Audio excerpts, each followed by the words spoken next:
was a college kid.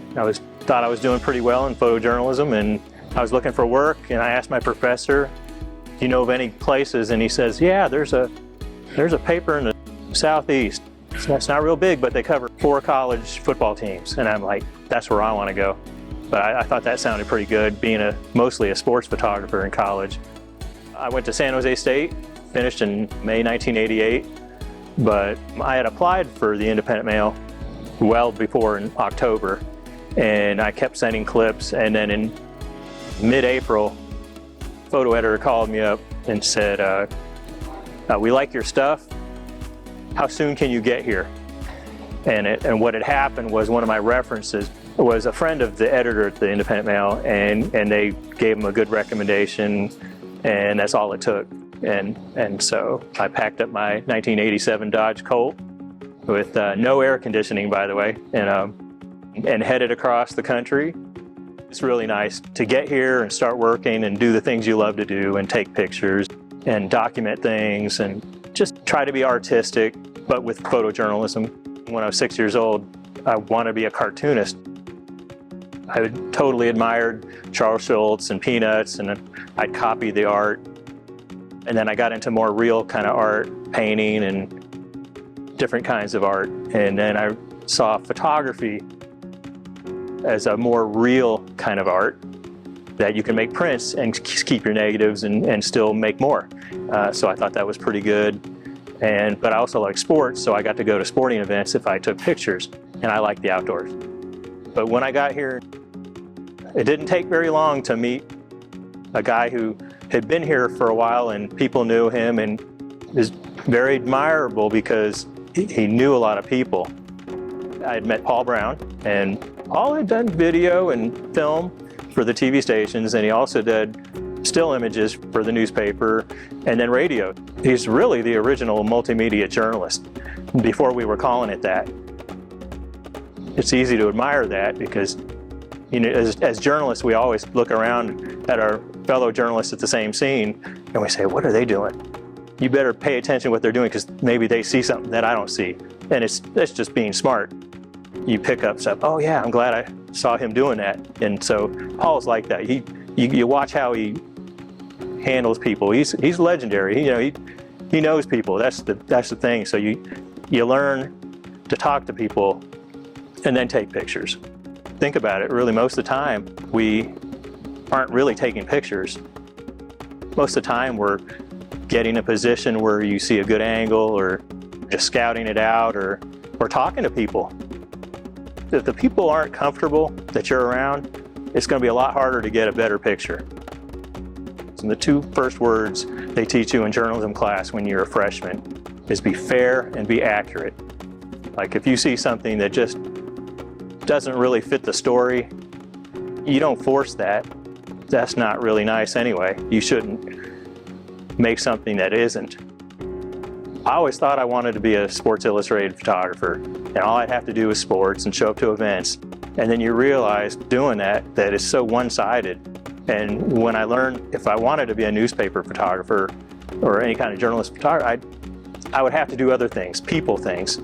One of my friends in college said, I want to work for Sports Illustrated, but I want to do what everybody else is not doing. I want to do the people features.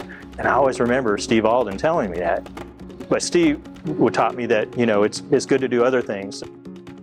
There's so many wonderful people. Photography, by definition, is painting with light. And so there are some images here that I would think a little bit like paintings, but with a camera, like the raindrops, and those are kind of painting-like. If you see it and you're like, oh, there it is. Sometimes you shoot a lot of pictures and you think you have something, and you look back at what you shot and you realize, oh, there's the picture through the edit. I've been to 4 hurricanes, and I went to Wilmington.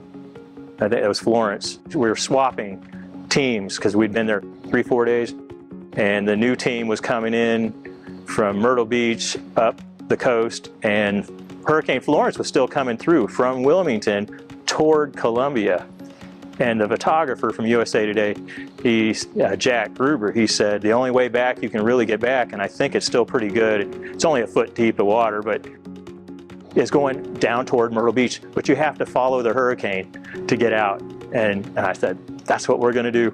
But when you're driving through water, you don't know if it's gonna get deeper or stay the same or not, you know, so that's when they tell you don't drive through water, I now know what they mean. When I first came to Clemson in May '88, and then I sat in the West End zone with Danny Ford, who was then coach, and they were preseason number 4, and some say number 1. They were really good, and then they kind of fell off.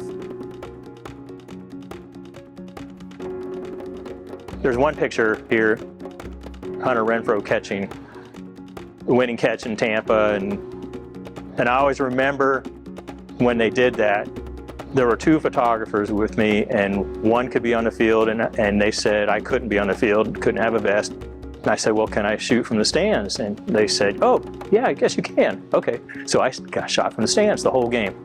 And I got a good shot of Hunter catching it. But the neat thing wasn't just that. I was getting wide angle shots of fans just hugging each other and men crying. I mean, you have to understand, if you haven't won a national championship since 1981, you know, you might cry if you're a fan. You've had a long career. Is there anything that you wanted to shoot that you hadn't got to shoot yet? I don't know. I haven't shot a NASCAR race.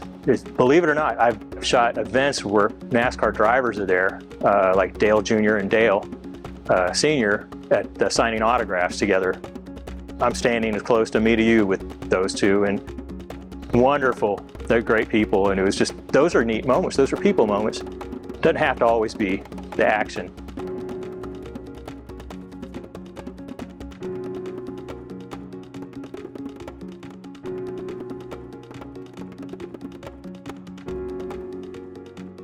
There's 48 pictures.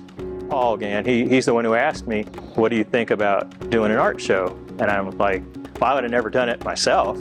I went through a bunch of pictures, and the idea was to find your favorites.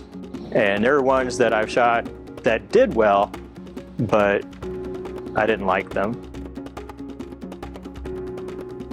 I don't know if anybody wants to look at a brawl photo.